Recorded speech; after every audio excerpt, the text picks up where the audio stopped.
अब एकरा तनी अपना स्टाइल में बजाइए हमार स्टाइल। आगे भीड़ देखिए के लागल होतै जा। अरे जिया अब बहुते हमरा बर में लागल होतै जा। 2020 में चलेगा सब भगवान पब्लिक जो भी देखा ताड़े सब भगवान बाबू 2020 में चलेगा। तीनों बोला ये जे बा कि जाए आयल ही करे जलधारी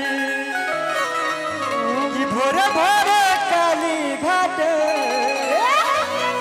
होके तैयारी कि फिर देखिए के आ गई होई दरसा।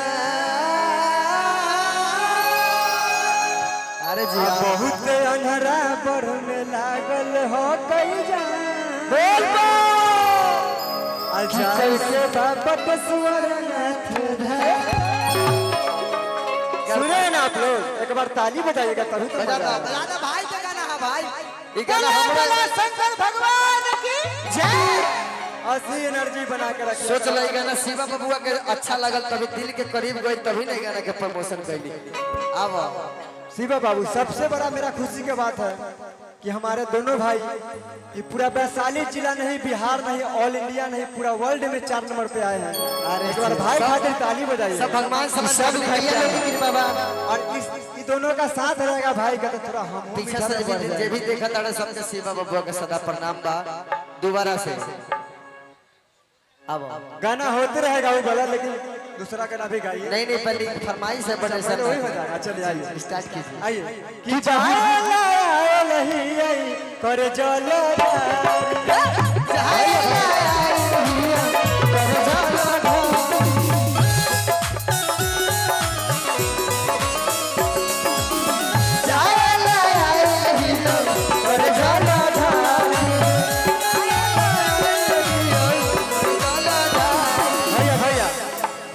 फुल कॉपी भैया थोड़ा कैमरा वाला फोकस कीजिए कि हम डांस करते हैं ज्यादा ठीक है डांस और इसकी भाई हमारे दिल के करीब डांसी के मास्टर डांसी तो सिखा अरे दिया भाई मेरे ये दोनों लोग का सपोर्ट है। आइए भैया ताली बजाइएगा आप लोग।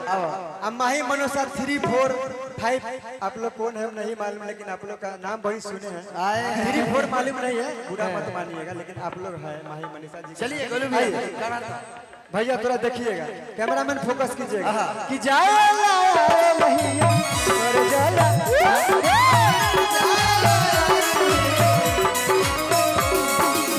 भोरे भोरे काली घाट होके तैयारी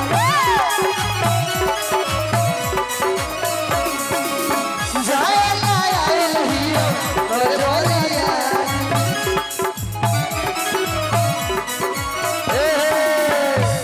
ये अच्छा लगा था। एगो 3 गो हम बुलडोजर हैं एगो जेसीबी। आइए अभी मैडम दोनों जेसीबी के बुला लेकिन लेके लगा अब क्या कहता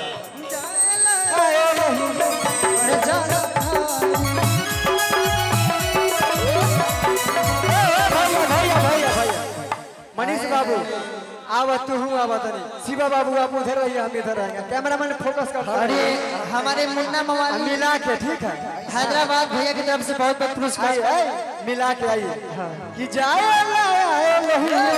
कर जल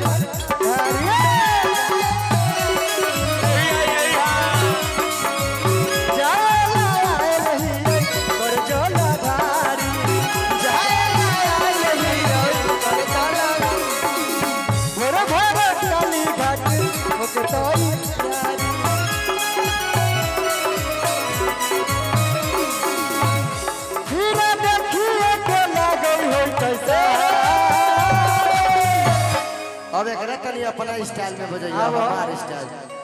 आगे भीड़ देखिए के लागल होतै जा। अरे जिया अब बहुते हमरा बर में लागल होतै जा। कैसे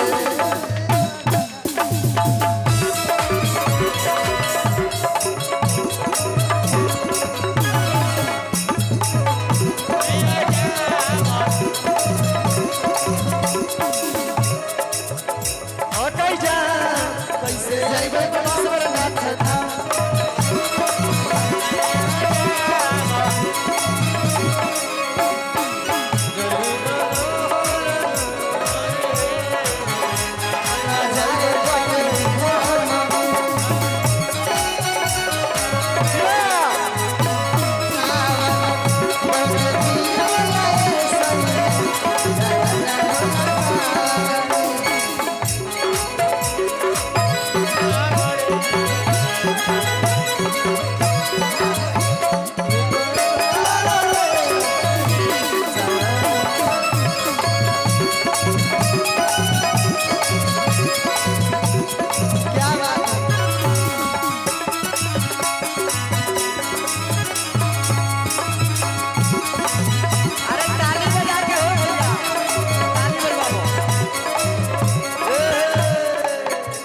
अच्छा लगा था भाई, अगर अच्छा लगा तो बोलिए कि लगे एक ताली बजा दो तब मानो हम अच्छा लगा था। ऐसे ही ताली बजा एगो ताली बजा था, एक के ताली बहुत ए जगह एक के हाथ हो भोलेनाथ के एक के भक्त है जगह भोलेनाथ के एक के भक्त हो। अरे भाई ताली बजाओ यार, मेहनत अच्छा भोलेनाथ के भक्त हाथ उठाओ तो एक बार जोरदार ताली हो जाएगी चाहिए भाई के लिए।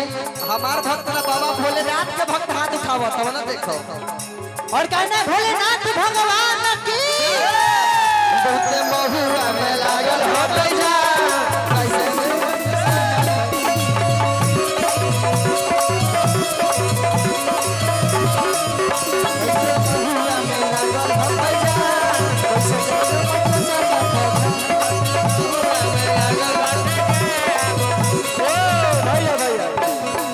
गाना जोड़ देना है, जोड़ कैसे कैसे धीरे धीरे हो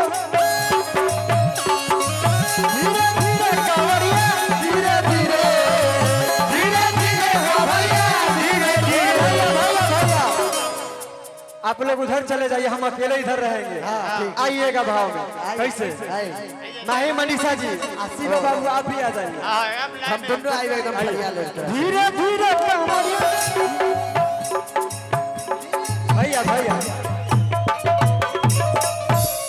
क्या भैया 2020 में चलना है, वनडे में काहे घुस जाते हैं आप? 20 अभी मुर्गी भी दिखाएंगे आप सबको, टेंशन मत लीजिए। आइए धीरे धीरे कावड़िया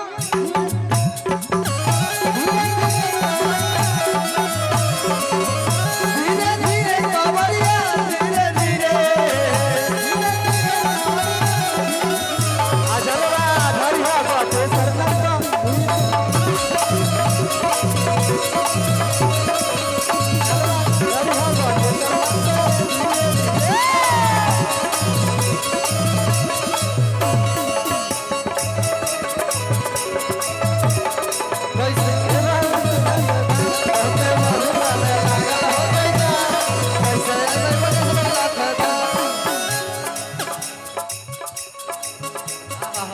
गर्मी लगता बड़ा अब थका मत बनिए ना बता अभी तक लागल हो गई जा गाए के बाबा कैसे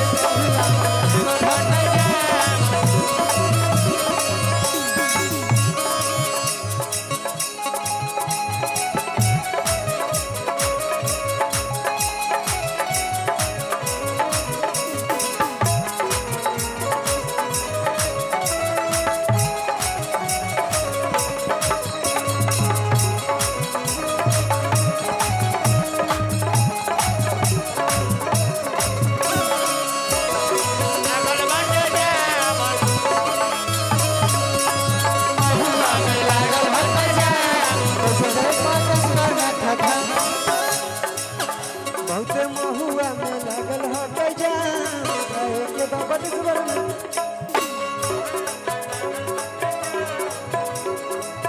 भैया इस तरह एक भाव में चला है, अंतर का मुर्गी मार लेते हैं। आप लोग फोकस कर लीजिएगा, आइएगा। बहुते महुआ में लागल हो गई जा गाए के महुआ में लागल हो गई जा गाए के बाबा